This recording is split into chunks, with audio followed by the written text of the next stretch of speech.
दोस्तों,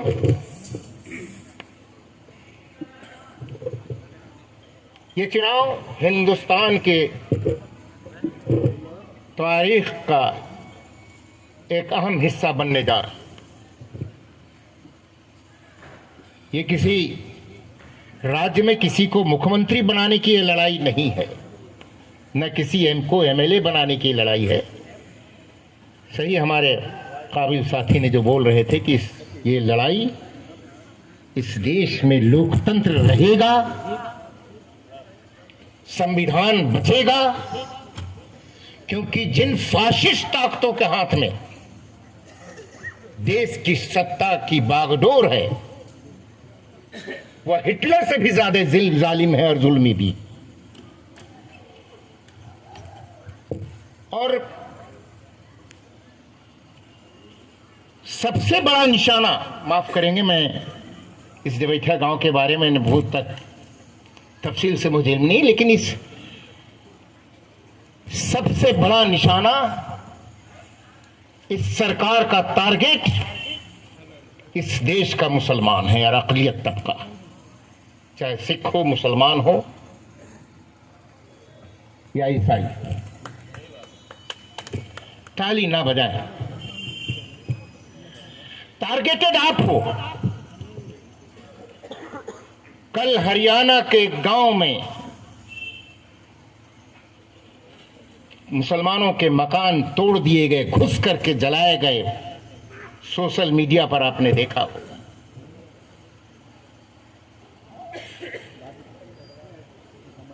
मिजोरम, त्रिपुरा, कर्नाटका, पूरे देश में टारगेटेड आप हो। आपको टारगेट करके इस देश के बहुसंख्यक समाज में जो संवाद, जो मैसेज देने की कोशिश की जा रही है, उनके जहन में जो कम्युनलिज्म की जहर बोने की कोशिश की जा रही है, इनके पास दूसरा कोई एजेंडा नहीं, बस यही एजेंडा। हिटलर भी इसी तरह से सत्ता पर आया था और उसका अंजाम भी बुरा हुआ है, इनका भी अंजाम बहुत बुरा होगा। लेकिन बुरा तब होगा जब हमारे अंदर सियासी शऊर होगा, जब हम हालात को समझने की कोशिश करेंगे।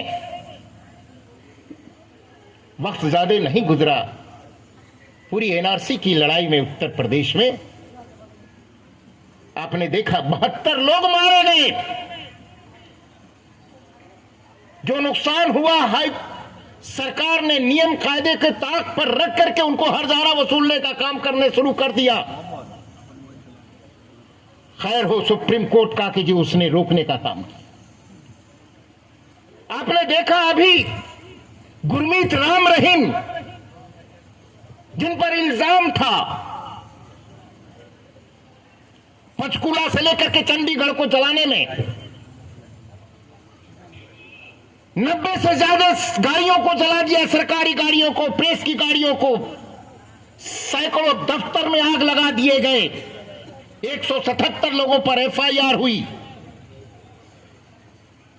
3 पत्रकार का मर्डर का चार्ज, 2 खवातीन से रेप का चार्ज, सब प्रूफ हो गए, सजा हो गई और गुरमीत राम रहीम को छोड़ा जाता है। गुरमीत राम रहीम ने जो नुकसान किया उनके चेलों ने, आज तक उनके नुकसान की भरपाई के लिए सरकार ने कोई कार्रवाई नहीं की। लेकिन एनआरसी की लड़ाई में आपने जो किया, जो नुकसान हुआ, उसके भरपाई के लिए आपको नोटिस थमा दिए गए। आज जो जो सवाल, हिजाब जैसे सवालों पर मैंने कहा कि टारगेटेड आप हो, और पूरी कोशिश की गई पश्चिमी उत्तर प्रदेश के उन इलाकों में जहां मुसलमानों की अक्सरियत आबादी थी, ओवैसी जैसे लोगों को भी लाके लॉन्च किया गया। मायावती के साथ इंटरनल समझौते किए गए। मायावती ने 43 मुसलमानों को सीट दिया, लेकिन कहीं एक वोट भी इधर से उधर नहीं होने का काम। हम उन लोगों को सैल्यूट करते हैं, उस पश्चिमी उत्तर प्रदेश के तमाम लोगों, जिन जातों के बीच में, मुसलमानों और जातों के बीच में जहर बो दिया गया था, दीवार खड़ी कर दी गई थी। श्री महेंद्र सिंह, श्री राकेश टिकैत ने मुजफ्फरनगर के उन बड़े जलसे में कहा,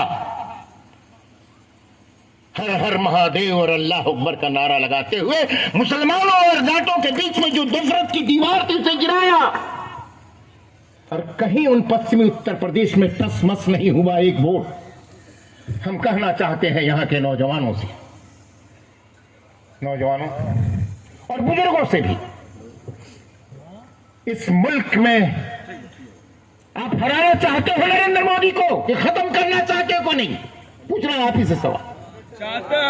चाहते हैं तो नरेंद्र मोदी को हटाना होगा, तो इस राज्य में नरेंद्र मोदी को उत्तर प्रदेश से ही सत्ता, देश की सत्ता उत्तर प्रदेश के राज्यों से गुजरता है।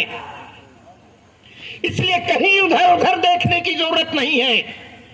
हमारा टारगेट अगर जिस तरह से नरेंद्र मोदी ने मुझे टारगेट किया है, उसी तरह से हमें भी नरेंद्र मोदी को टारगेट करते हुए निशाना वहां लगाना चाहिए। अगर कि सत्ता नहीं बदलेगी तो आने वाला दिन और बुरा होगा। जिस तरह से लोगों के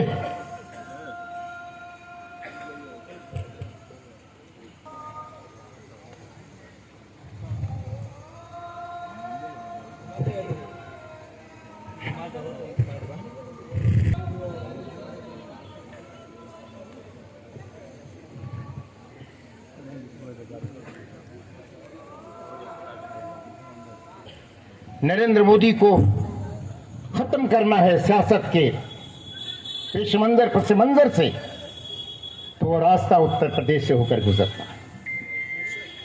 सारी कोशिशें लगी हुई हैं, पूरी ताकत लगी हुई है कि कैसे उत्तर प्रदेश हम जीता जा सके, लेकिन इंसान सोचता कुछ और है, कुदरत बैठा हुआ कुछ करता और है उसके। इसलिए हमें भरोसा है इनकी जुल्म की सारी सरहदें पार कर चुकी हैं। इसलिए आए कभी अवध बिहारी के उन खिता के साथ कि मजहब की दीवारों में सियासत न कैद हो। ओम प्रकाश जी, मजहब की दीवारों में सियासत न कैद हो, कत्लेआम बेगुनाहों का जो दंगे होते हैं नीतिगत न बैद हो, जो तोड़ता है देश सिंहासन से उतारो, ऐ राष्ट्रवीर बढ़ के तू भारत को उबारो। और आज लोकतंत्र और भारत को बचाना होगा इन जालिमों को शिकंजे से। इसलिए आज गरीब होते चले जा रहे हैं। बड़ी लंबी है, वक्त नहीं है, बस इतना ही कहते हुए कि हम सब मिलकर के इस मुल्क को बचा लें, इस देश को बचा लें। किसी इधर उधर जरा सा भी हम होंगे। और दूसरा, हम अपने बुजुर्गों से गुजारिश करेंगे कि हमारे नौजवानों में सियासी शऊर नहीं है। हम तो जुम्मा के दिन मिलते हैं, बड़ी जमातें होती हैं, खुतबा से पहले इस्लाह किया जाता है, दीनी इस्लाह होती है। दीन के साथ साथ क्या सियासत की इस्लाह शऊर नहीं पैदा किए जा सकते? मस्जिद नबी में तो 14 साल पहले सियासत की पहली बुनियाद, सियासत की पहली प्लानिंग मस्जिद नबी में करी गई थी ना। तमाम जंगों की प्लानिंग करी गई थी। तो इस मुल्क में इतने बड़े आफत जंग हम पर तारीख हो गया है। हम अपने नौजवानों के अंदर कब शऊर, कब सलाहियत पैदा कर सकते हैं, कब उनके अंदर सियासी शऊर? जब सियासी शऊर नहीं पैदा होगा तो हमारा नौजवान भटक करके अपने एमएलए को, एमपी को, सरकारों को बदलना लगेगा, मंजिल नहीं देख सकता है। अगर शऊर पैदा हो जाएगी तो हमारा नौजवान मंजिल कहाँ है, अपना मंजिल देखेगा तो रास्ता खुद तय कर लेगा। बहुत बहुत शुक्रिया, बहुत बहुत शुक्रिया।